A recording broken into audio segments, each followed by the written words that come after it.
లేకపోవడం సిగ్గుచేటు. చూసారా మహారాజా, మీ ముందు ఎంత పచ్చిగా నిర్లజ్జగా మాట్లాడుతుందో. ఇక్కడ వస్తుంది ఇప్పుడు. ఊహించుకోండి మహారాజా.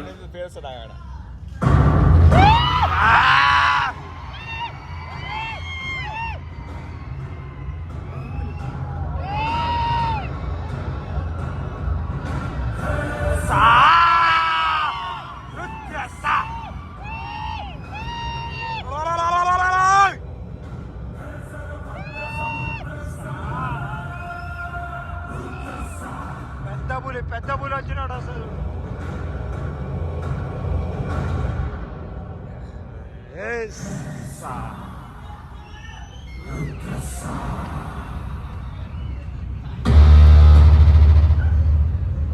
అసలు ఏం జరిగిందో నువ్వు చెప్పు సేతుపతి. శివాలయం భక్తులతో రద్దీగా ఉంది మహారాజా. అప్పుడే దేవసేన కూడా దర్శనార్థం వచ్చారు. అప్పుడే మీరు వచ్చే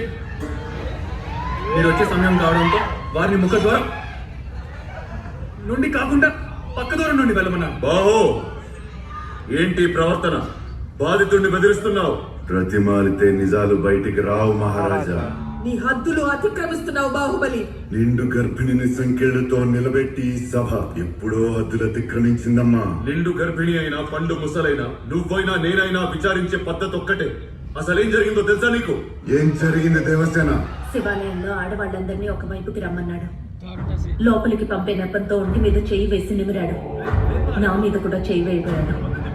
వేళ్ళు నరికేశాను. తప్పు చేసిన దేవసేన. ఆడదాని ఒంటి మీద చేస్తే నరకాల్సింది వేలు కాదు.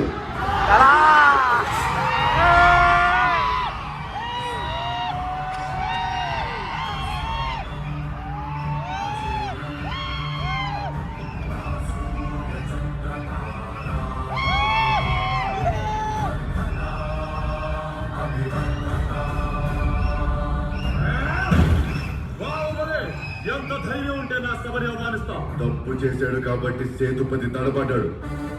నిర్దోషి కాబట్టి దేవసేన నిజాన్ని నిర్భయంగా మాట్లాడింది. వాడు దోషి అని తేలింది, తల తెగింది.